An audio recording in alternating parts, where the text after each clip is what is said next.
Монголын үндэсний олон нийтийн телевиз үзүүлж байна. Надад нэг санал байна. Хоёулаа штэ. Цаг хугацааг ухрааж. Үгүй.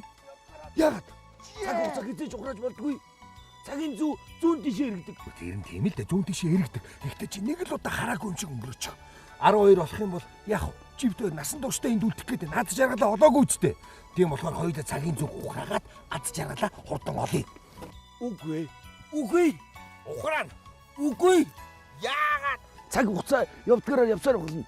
Хэрвээ цагийн зүг зогсоож эсвэл ухраах юм бол чи битэрэнд үүрдүүлдэн штэ. Ойлгож байна уу тэнийг?